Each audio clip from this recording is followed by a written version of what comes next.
Et bonjour à tous et toutes. Bah écoutez, ça fait quand même quelques temps que j'ai pas repris la parole sur cette chaîne. J'avais besoin en fait de ce temps. Pour ceux qui découvrent la chaîne, la vidéo va être un peu longue. Vous allez découvrir une chaîne qui a un concept un peu atypique. Et vous allez peut-être aussi découvrir quelques abonnés qui dans le futur mettront peut-être des commentaires.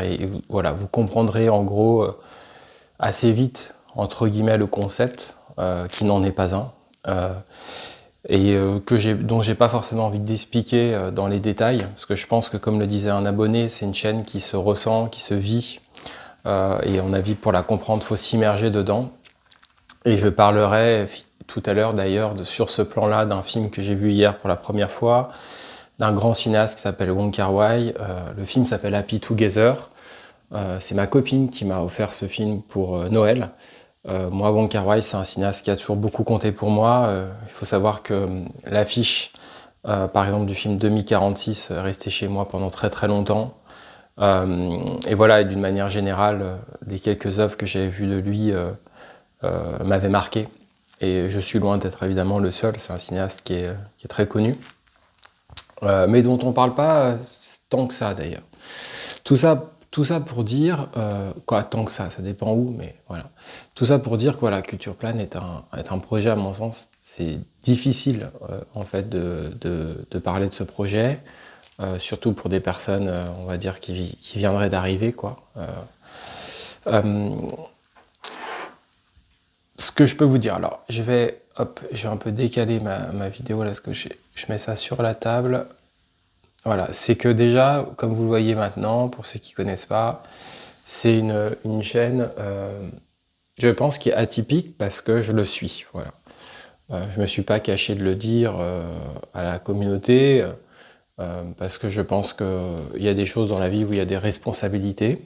euh, et, euh, et moi, effectivement, comme je l'ai déjà dit par le passé, il y a quelques semaines, quelques mois, j'ai eu un diagnostic sérieux à entendre par un médecin et non par un psychologue. C'est-à-dire non pas que les psychologues c'est pas sérieux, mais on va dire que le fait que ce soit un médecin, un psychiatre, c'est aussi des personnes qui vont être peut-être plus habilitées parfois à pouvoir faire la part des choses entre des troubles psychiatriques ou des troubles entre guillemets qu'on appelle neurodéveloppementaux.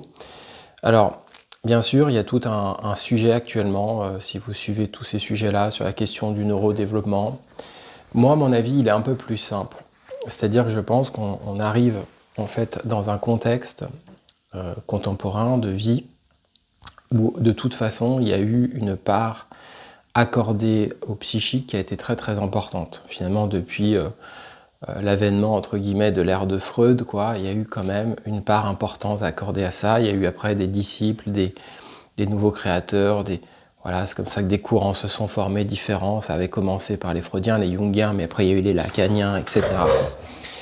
Et qui vont garder des liens plus ou moins étroits avec au départ l'idée de Freud. Mais il n'empêche que la part psychique, qu'ils appelleront plus tard psychopathologique, a eu une importance qui était grande en fait. Et je pense que ils se sont rendus compte, la science, qu'en fait, en a vu de tout temps, il y a toujours eu des gens. On est tous différents, mais il y a toujours eu des gens, sans savoir pourquoi, tout d'un coup, ils s'intègrent plus difficilement que les autres. Et pourtant, en fait, ces gens-là, on pourrait pas dire ils ont un handicap, en fait, au départ. Parce qu'en fait, on les voit, ils peuvent être solaires. Mais pour autant, leur intégration dans le monde est le monde concret. Hein. Le monde, pas celui de Wong Kar-wai. Le monde concret, gagner un SMIC. Tiens, j'ai pas de travail, bon, je vais travailler à McDo. Voilà. Il y a des gens pour qui c'est plus difficile. Je veux dire que vous aurez beau défendre l'idée que quand tu veux, tu peux. À un moment donné, vous risquez quand même d'être face à des écroulements dont vous ne comprenez pas la cause, à des paranoïas qui se développent qui n'ont pourtant pas lieu d'être, à des troubles sensoriels divers, à des problèmes massifs de sommeil. Voilà. Et vous êtes face à ça, et parfois même pour des enfants, des énurésies très longues dont les médecins ne comprennent pas non plus la cause. En fait, plein de choses, et parfois du coup des troubles comportementaux. Bref, plein de choses. Et je crois que sur ce point-là, la médecine a évolué, élargissant ce qu'on appelle le spectre. Alors le spectre, par exemple, on se pense au spectre autistique. Et par exemple, et au fond, intéressant la médecine, la psychologie, mais aussi la question du cerveau finalement. Alors dans tout ça, il y a des gens qui vont s'exprimer, qui vont dire « Ah mais on donne trop d'importance au cerveau, tout tourne autour du cerveau ». Mais si on pense de manière profonde, on pourrait dire « Oui mais le problème c'est que si tout tourne autour des rêves, si tout tourne autour des associations des rêves, donc à l'idée de c'est chez papa-maman, il y a un truc à creuser, en fait on s'en sort pas non plus ». Et donc moi je suis un peu plus simple là-dessus, c'est que je pense que je crois en fait à la pluridisciplinarité, pardon. Et d'ailleurs, je pense que c'est assez le concept de ma chaîne. C'est-à-dire que je crois autant en vous qu'en moi. C'est-à-dire qu'au fond, moi, je pense que Culture a une force, à la fois à cause de ma force, mais elle a une force aussi à cause de vos forces, en fait. C'est-à-dire que ça crée des couleurs, ça crée des palettes, ça crée des choses, quoi. Alors, bien sûr, ça part de moi. Je suis le créateur de la chaîne. Mais c'est comme un jeu vidéo. Il y a parfois des jeux qui se nourrissent tellement de la communauté, quoi. Et il y a quelque chose qui se passe. Alors, pourquoi Culture Plane 3.0 ? Parce que, au fond, aujourd'hui, je me retrouve dans une situation où, pour le moment, je n'ai toujours pas d'activité professionnelle. J'ai eu une petite activité, en fait, en périscolaire, quelques heures, qui m'a fait du bien, qui était nécessaire, qui m'a permis, en fait, de renouer un contact avec l'extérieur. Et en même temps, c'était pas possible pour moi, pour plein de raisons. Mais on va dire, notamment, c'est que manifestement, j'ai des capacités intellectuelles qui sont présentes, on va dire, et que, en fait, les bases de la mission faisaient que ça rendait les choses trop compliquées, et que j'ai pu apporter tout ce que je pouvais apporter, mais qu'à un moment donné, il y avait des problématiques de vide, d'ennui peut-être assez profond, et que voilà, il y avait des choses qui n'étaient pas possibles. Tout ça, pour toute personne qui a travaillé dans le périscolaire, sait aussi que c'est l'un des travails les plus précaires qui soit, sur plein de plans. Si vous renseignez, vous verrez. Et aussi parce que, dans mon cas à moi, qui a eu donc un diagnostic du trouble du spectre autistique à 39 ans, après beaucoup d'années où il y a eu des choses compliquées, je pense que j'aspire à trouver mieux. Alors par le passé, j'ai eu mieux. Mes problèmes, c'est que par exemple, j'ai eu des stages dans des studios de jeux qui sont transformés en une sorte de contrat, mais ça n'a jamais été vraiment un truc genre tout d'un coup vous avez un vrai CDD. C'est un peu rafistolé. Et puis j'ai eu aussi 2 gros contrats, par exemple dans l'enseignement, mais c'était tellement extrême comme expérience que même si j'ai réussi, moi aujourd'hui j'aspire à soit avoir une aide de la société pour arriver à avoir le temps de me reconstruire, parce qu'en fait j'ai développé, et les habitués le savent, des troubles qui ont été graves, quoi, notamment dépressifs, quoi, vraiment. Je pense que j'ai frôlé l'hospitalisation, ou j'ai frôlé des choses graves, quoi. Et j'en parle parce que je pense que c'est important que les gens, en fait, dans la société, on se dise qu'il n'y a pas que les cancers. Parfois, on peut être vraiment malade au niveau mental, et que ça peut être grave, en fait. Ça peut être grave pour soi, pour autour de soi. Et on doit être alerté, en fait, sur ça. Et je pense que parfois, les gens qui ont vécu ça peuvent aussi tenir une parole autour de ça, quoi. Sans pathos ou quoi, juste une parole de réalité, quoi. Pas fuir cette réalité qui amène d'ailleurs à pouvoir parler des gens qui nous ont aidés, des numéros. Vous voyez, il y a des numéros formidables en France d'aide, de soutien. Donc voilà, je crois que ça c'est très important pour moi. Et donc à travers tout ça, ce que je voulais dire, c'est que moi, j'ai fait beaucoup d'actions pour essayer de changer les choses. J'ai un dossier MDPH en cours qui était très difficile, où j'ai une demande notamment de RQTH. Je n'aurais pas la H, mais j'ai signalé quand même à la CAF, et ils étaient complètement d'accord avec moi. Je leur ai dit quand même, vous voyez, c'est une drôle de situation, parce que j'ai un diagnostic qui témoigne, on va dire au minima, d'une atypicité, d'un rapport de monde qui est particulier chez moi. Et même quand je veux l'oublier, il suffit que vous me mettez dans une conférence de littérature, je parle, on me dit « vous êtes atypique ». Et on ne me dit pas « vous êtes hors sujet ». Mais on va peut-être même me dire, dans une formation, on m'avait dit « on aimerait bien t'avoir dans cette école, mais dans quelques années ». Donc c'est une vie particulière. Qu'on le veuille ou non, c'est une vie particulière. Et quelle que soit ma motivation, les forces que j'ai engendrées, bah manifestement, mon monde, c'est pas celui qui génère le plus d'argent, c'est pas celui, voilà. Alors, bien sûr, dans le lot, il y a des gens qui ont réussi. David Lynch, il a réussi. Et encore, c'est une autre forme d'atypie, sûrement. Donc, de toute façon, on peut pas se comparer avec les autres. Il y a des parcours, il y a plein de choses. Mais, ce que je peux dire, en revanche, c'est que je signale à la CAF, je leur disais, c'est bizarre quand même. J'ai des choses qui sont réelles. Je peux pas avoir de RSA parce que j'ai que ma copine. Et les revenus de ma copine ne sont pourtant pas énormes, font que. Je peux donc pas aussi avoir de prime d'activité. Leur disant que je trouve que c'était bizarre parce que quelqu'un qui a des difficultés, on pourrait penser que quand il trouve quelque chose, il arrive à s'intégrer un peu. Comme disaient d'ailleurs certains politiques dont je me sens proche de gauche, on pourrait penser qu'on lui renvoie un petit quelque chose de positif. Ben non, vous vivez avec votre copine, donc pas de prime d'activité.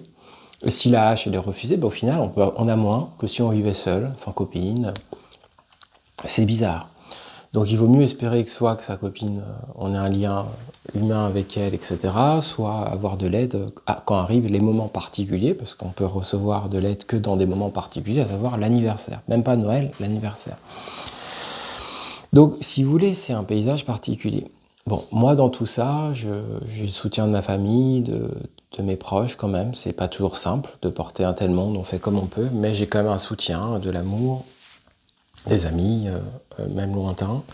Et donc dans tout ça, ce que je peux dire, c'est que moi, je peux pas faire plus ces temps-ci. Je fais beaucoup de candidatures, je fais beaucoup. Je dois prendre soin de ma santé mentale. Donc, en fait, ce Culture Pleine 3.0, c'est aussi une manière de dire, vous avez dû tous le voir, tous et toutes le voir, tous l'éprouver, même si vous avez des chaînes, on a tous perdu 90% de visibilité, quoi.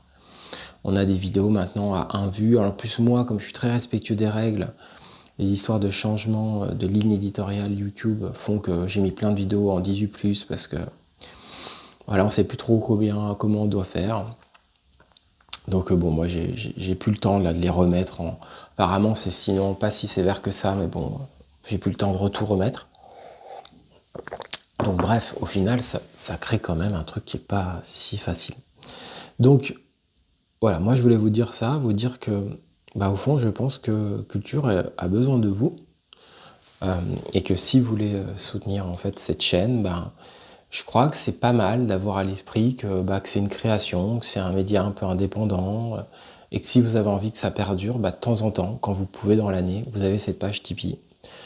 Vous pouvez vous créer un compte, ça prend 2. Il n'y a, je crois, pas d'informations particulières à donner, et vous pouvez juste décider un mois de faire un type unique. Vous donnez. La seule chose que je dis souvent, c'est que si vous donnez 10 euros, il faut avoir conscience qu'il y a 9% qui part après à Tipeee. Donc imaginons par exemple j'ai 9 euros net sur 10. Et après, une fois que j'ai les 9 euros net, comme je déclare tout, donc évidemment à l'URSSAF, il y a plus de 25% je crois de cotisation. Donc après en gros, je sais pas moi, peut-être sur 10 euros, après j'ai peut-être entre 1 à 2 euros de cotisation. Voilà, donc en gros, ce qui est quand même vachement mieux que sur YouTube, parce qu'en gros je me retrouve à avoir peut-être 6 euros, 7 euros, j'en sais rien moi. Donc voilà, en tout cas je voulais vous alerter déjà sur ça, sur ce premier point. Je vais passer maintenant à un autre point. Alors, c'est la question des vidéos, et j'ai même, entre guillemets, je vais mettre du lundi aussi. Hop, je vais vous expliquer ça. Donc, moi, en fait, je fais pas les choses pour les vues. Je crois que je fais les choses pour la communauté. C'est-à-dire, je crois que ce qui m'intéresse, c'est... Ce qui me crée une émotion, c'est à la fois ce que je fais moi, le plaisir j'y trouve, parce que c'est... Je le fais pas pour vous, je le fais parce que j'y trouve un plaisir, en fait. C'est comme quelqu'un qui peint, il peint parce qu'avant tout, il prend plaisir à peindre. Et moi, je prends plaisir à faire ça, et maintenant, ces temps-ci, grâce aussi à mon diagnostic, j'ai beaucoup de souvenirs qui me reviennent, je me rends compte que ma vie, elle est beaucoup plus linéaire que je le pensais. Comme vous le savez, je partage beaucoup de choses dans l'espace communauté, et j'écris. J'ai d'ailleurs, j'en parlerai, mais un peu plus tard, décidé aussi d'écrire des textes que je partage sur Tipeee, mais j'en parlerai après. Et en fait, oui, c'est une sorte de force de se rendre compte que tout d'un coup, une vie est beaucoup plus linéaire que ce qu'on pensait, qu'il qu'il y a plein de cohérences et qu'on pensait qu'elle était toute morcelée, qu'il y a plein de cohérences, qu'il y a eu certes beaucoup de difficultés, mais plein de cohérences, que je sais pas, on se rend compte par exemple qu'on a donc toujours été artiste, ou on a toujours eu une sensibilité à l'art, ou qu'on a toujours en fait, on retrouve des créations qu'on a fait à 18 ans, 19 ans, ou plus jeune, et qu'en fait on se rend compte, moi qui ai été prof, je me rends compte, mais je invite tous les professeurs à se dire que, en fait à tout âge, on a des talents, quoi. Si à un moment donné, il s'avère que dans votre vie, vous vivez que 15 ans, 20 ans, mais on le voit avec Rimbaud, quoi. On peut être doué très jeune. C'est juste qu'on, plus on a le temps de vivre, plus on a la chance de vivre plus. Mais en même temps, voilà, moi, j'ai pas envie d'être... j'ai envie de penser que toute personne qui a été en vie a utilisé son potentiel de vie, d'essayer de penser ça, même si il y a des choses très dures qui se passent dans la vie, mais de me dire, voilà, Rimbaud, il n'y en a pas beaucoup qui écrivent comme lui à son âge, et voilà. Et en même temps, de se dire, Miyazaki, voilà, son chemin, lui, voilà, il va jusqu'au vent se lève, quoi. Il va jusqu'au garçon et le héros. Et en fait, de vous dire que, du coup, moi, mes vidéos, je cherche pas les vues. Et j'ai même trouvé, pour être honnête, une forme de plaisir des non-vues. Ça paraît bizarre, hein. Il y a un critique plasticien peintre qui s'appelle Manny Farber, il a écrit un livre qui s'appelle L'espace négatif, il parle de ça, l'art termite. Alors l'art termite, c'est celui qui veut vraiment pas plaire. Moi, quelque part, dans mes petites vidéos, quand je vois qu'elles font 5 vues, et qu'il y a un commentaire, 2 commentaires, 3 parfois, ça me fait plaisir. Je me dis, c'est pas des temps de visionnage fous, mais si c'est pas 10 secondes, si je vois 40 secondes de temps de visionnage, 1 minute, je me dis, c'est déjà ça. Et en même temps, j'ai pris un plaisir à retrouver un rythme de partage. Et ça va un peu dans l'idée de me dire, peut-être lundi, je prendrai ce temps, parce que moi, en semaine, je me mets beaucoup de pression. Je me suis mis beaucoup de pression depuis plusieurs mois, beaucoup, vous imaginez pas. Pour ceux qui connaissent bien le projet, vous le savez. Je ne sais pas quelle est la trace que vous gardez, des moments que vous m'avez écouté où ça allait vraiment pas, mais en tout cas, j'ai eu tellement de pression. Franchement, rien que jusqu'à ce diagnostic, c'était énorme. Et ça a continué, puis après, rencontrer des médecins, etc., et machin. C'est lourd, surtout qu'encore une fois, soit à un moment donné vous êtes dans un truc de charlatan, soit à un moment donné quand c'est sérieux, c'est sérieux, quoi. C'est un truc de santé, il faut prendre les choses au sérieux, faut les penser, voilà. Je me dis que le lundi, ça pourrait être mon moment à moi où je prends un petit temps pour cette chaîne-là, en plus des vidéos programmées, où je vous fais une vidéo, où le midi je vous partage la vidéo en première, et je me dis, tiens, cette fois, cette vidéo, plutôt que faire, je sais pas moi, ça fait combien d'ailleurs, 20 minutes 20 minutes de vue, 10 minutes de vue, une petite vidéo de let's play, là tout d'un coup elle va faire 1 heure parce que vous allez écouter peut-être cette vidéo 2 minutes, 3 minutes, il suffit que vous soyez 10, 15 à l'écouter, ça fait 1 heure de visionnage. Alors bien sûr, mes heures de visionnage elles sont à 400 heures, il faut en avoir 2000, 3000 pour être membre soutien. Je les attendrai pas, sauf si vraiment l'algorithme tout d'un coup... Mais comment vous voulez penser que l'algorithme pourrait tout d'un coup décider que cette vidéo-là, il va la mettre en avant? Il la mettra pas en avant, il fera 20 vues. Et en même temps, moi j'ai eu un abonné pendant plusieurs mois, d'ailleurs, j'ai revu que parfois on croit que les gens ne les reverra plus et ils reviennent, ça rend heureux. Mais je me suis dit quelle chance j'ai eu d'avoir cet abonné, quelle chance. Quelqu'un qui commentait beaucoup de vidéos, qui m'a soutenu financièrement pendant de nombreux mois. Je sais pas comment vous dire, c'est une chance immense. J'avais même noté sur un carnet, tiens, tel abonné, si un jour j'ai un peu plus d'argent, je pourrais acheter ce jeu-là. C'est-à-dire qu'aujourd'hui, sur l'idée, le principe, je vais mettre un nouveau terme, sur le principe de ce qu'on pourrait appeler le principe de qualité. Moi, vous savez, dans mon parcours professionnel, j'ai à un moment donné fait ce qu'on appelle le test d'assurance qualité. C'est-à-dire j'ai suivi une petite formation dans le sud de la France, parce que j'avais, en gros, pour vous raconter en gros l'idée, c'est que moi je pense que j'ai compris à un moment donné, assez jeune quand même, avant 30 ans quoi, qu'à un moment donné j'avais un fonctionnement qui était encore plus particulier que je pensais, je pense. Et au fond, de fil en aiguille, j'ai essayé comme j'ai pu de me dire, compte tenu qu'il y a ça, comment je peux faire, comment je peux m'agencer. Et donc je raisonnais avec ma façon, quoi. Donc parfois il y avait trop de rêves, puis parfois il y avait des trucs du genre... où je pouvais me dire, ah bah tiens, le métier de testeur, ça t'irait bien parce que c'est de la présence-absence, t'es dans une équipe, t'as besoin de communiquer, toi, mais en même temps, c'est quand même un métier où on va te laisser indépendant. Donc c'était des raisonnements comme ça, vous voyez, bien avant les diagnostics. Et en fait, dans ce mot-là, testeur QA, le mot qualité, je le trouve magnifique. Et en fait, pour moi, c'est un mot auquel je suis très attaché. Et je pense que je suis sensible vraiment à ce mot, de manière diverse, c'est-à-dire que, vous voyez, par exemple, vous prenez, pour ceux qui ne connaissent pas, mais tout le monde connaît souvent, peut-être pour les plus jeunes, vous prenez le cinéma de, hop, je vous le mets, voilà. Vous prenez le cinéma de Stanley Kubrick. Tac. Alors, j'ai 40 ans, hein, je précise, hein, vous voyez, mais j'ai des mains assez fripées. Mais ce que je voulais vous dire, c'est, vous prenez le cinéma de Stanley Kubrick, bon bah là, on a un exemple de qualité qui est extraordinaire. Extraordinaire. C'est-à-dire que là, ça pousse les choses sur un plan sublime. Sublime. Et tellement sublime que pour moi, son dernier film, Eyes Wide Shut, est vraiment un exemple. Ça va plus loin que tout, quoi. C'est extraordinaire. Et pour moi, voilà, la qualité, c'est aussi quelque chose qu'on pourrait dire, à mon sens, de l'attention, du temps. Alors après, chacun a son rapport à la qualité. Vous regardez une œuvre d'un autre cinéaste que vous connaissez, je pense, évidemment. La plupart, on ne sait jamais. De David Lynch. Et bien lui, je l'ai mal écrit, désolé David. Lui, c'est un autre rapport à la qualité, en fait. C'est un autre rapport à la qualité. Mais ce rapport à la qualité, il est magnifique aussi. Il est autrement magnifique. Alors après, ce qui va s'enclencher, c'est je suis plus proche de qui? Ah bah ça, vous n'êtes pas proche de la même manière que tout le monde. Donc vous allez naviguer dans un certain rapport à la qualité. Quel va être votre rapport à la qualité?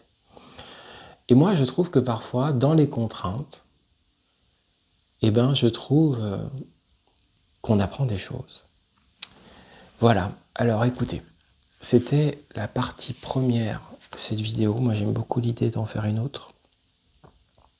Je vais faire une partie 1-2 ou voire 1-3. Et je vous remercie. Alors, je vous le mets. Merci à tous et toutes. Donc, vous étiez donc sur une vidéo de Culture Plane. Comme je le disais, vous pouvez soutenir cette chaîne via Tipeee chaque mois. Voilà, si à un moment donné, vous aimez ce projet, en fait, ça peut être que sincère. Pour moi, ce projet-là est tellement un peu particulier, c'est comme un magazine, voilà. Vous avez une émotion, vous le soutenez si vous pouvez. Et si vous ne pouvez pas, c'est pas grave. Vous pouvez après, si vous connaissez des gens qui pourraient aimer, parlez-en. Parce qu'on ne sait jamais, si à un moment donné, on est 10 personnes qui font 10 € par mois, mais moi, ça me soutient énormément. C'est immense pour moi. Je peux me dire que chaque mois, je peux peut-être économiser, me dire, tiens, ça, je peux essayer de... Parce qu'en fait, comment je fonctionne, c'est qu'en fait, mais là, vous vous doutez bien qu'avec ma situation, c'est mes proches qui m'aident. C'est mon anniversaire de mes 40 ans. Pour cette année, ma copine aussi, et parfois quelques restes que j'avais gardés de mon contrat d'enseignant, par exemple. Des choses comme ça qui m'ont permis de... Mais donc au fond, quand vous m'aidez, c'est... par exemple, concrètement, quand je reçois... à l'époque, j'avais un donateur qui faisait 20 € de don. C'est énorme, énorme. Par mois, par mois. Et étant donateur régulier, à la fin, j'avais 18,40 €. Donc je crois, sans les cotisations sociales, je crois que après Tipeee, quoi. Et en fait, ça me payait une grosse partie d'un service d'entrepreneur que je règle par mois, qui me fait plus de 20 €, parce que j'ai besoin d'être un peu aidé sur des notions de déclaration pour que tout soit parfait, quoi. Et donc voilà, c'est concrètement une vraie aide, comme ça peut être tout d'un coup, je n'en sais rien, moi, le short Alien Predator, imaginons, il a fait presque 2000 vues, ce film m'a coûté 10 euros, bah voilà, ça peut aider à ça parfois, vous voyez. Et pour moi, je fais pas de différence. Pour moi, un short peut être tout aussi important qu'une vidéo, quoi. Voilà, ça varie. En l'occurrence, je suis assez content de cette vidéo que je vous partage. J'espère qu'elle vous appréciera. N'hésitez pas à la liker, à mettre un commentaire. Pour parler de tout ce que je viens de dire, on en reparlera un peu plus tard. Moi, j'aime beaucoup l'idée, si ça vous plaît, de cette idée du lundi, du rendez-vous, ça me parle bien. J'aime beaucoup cette idée, en fait, de la qualité, ça me parle beaucoup. J'ai envie d'essayer, d'ailleurs, vous savez, l'ASMR, pour moi, il y a des gens qui n'aiment pas, mais c'est ça l'ASMR. Il y a quelque chose où ces gens-là, certes, à un moment donné, ça reste dans le champ de l'ASMR, je comprends certains détracteurs, mais moi, ce que je ressens aussi, c'est que, à mon sens, l'une des choses réellement intéressantes dans l'ASMR, c'est que ces gens-là ont des rendez-vous, mais j'ai presque aussi envie de dire des rendez-vous de qualité. Alors, sur le plan de l'ASMR, c'est-à-dire que dans certains cas, la qualité, elle va se passer sur des toutes petites choses, c'est pas des grandes choses de pensée, mais in fine, c'est un certain rapport à la qualité qui se passe. Et je crois que ça, il faut pas le dénigrer, il faut être sensible à ça. C'est comme moi, je rencontrerais, je sais pas moi, un jeune ou même une personne âgée, j'en sais rien, moi, qui dit tout d'un coup, ah bah ce streamer, cette streameuse, j'aime beaucoup la suivre. Attention à pas juger trop vite. Parce qu'en fait, cette personne, peut-être que oui, vous n'allez pas aimer le jeu qu'elle stream, mais peut-être qu'il y a une très grande qualité dans ce qu'elle fait. Alors oui, est-ce que c'est une œuvre d'art? Est-ce que chacun se situe là où il se situe? Moi, mon projet, il a une matière créative ou quoi, parce que je viens de là, c'est mon ADN, c'est ce que je suis, quoi. Mais pour autant, c'est ça qui était magnifique chez Lynch, par exemple. Lynch, il faisait de l'art, mais il était sensible à tout le monde. Il pouvait très bien, tout d'un coup, être interviewé par une podcasteuse et lui dire « c'est superbe, continuez, c'est superbe, trouvez du temps pour ça, c'est superbe ». Ça, je trouve que c'est magnifique de voir les choses comme ça. Voilà. Allez, à tous et toutes, je vous souhaite un super lundi. Je vais uploader cette vidéo, je vais essayer de la mettre en première pour voir si certaines personnes veulent en parler. Et puis je vous dis à très vite. Peut-être que dans la journée, j'en tournerai une autre. J'ai pris beaucoup de plaisir à faire cette vidéo, j'ai adoré. Je vous dis à plus, un grand merci d'avance à tous et toutes pour votre soutien. N'oubliez pas non plus que si vous aidez pendant le mois de février, donc pour Tipeee, je reçois vos derniers dons, vos dons, le dernier jour du mois suivant. Là, par exemple, comme j'ai eu aucun don en janvier, attendez, oui, c'est ça. J'aurai rien ce mois-ci. Voilà. Par contre, si vous voulez que j'ai quelque chose fin mars, c'est ce mois-ci qu'il faut donner. Voilà. Ça fonctionne comme ça. Je vous dis à plus. Prenez soin de vous. Ciao.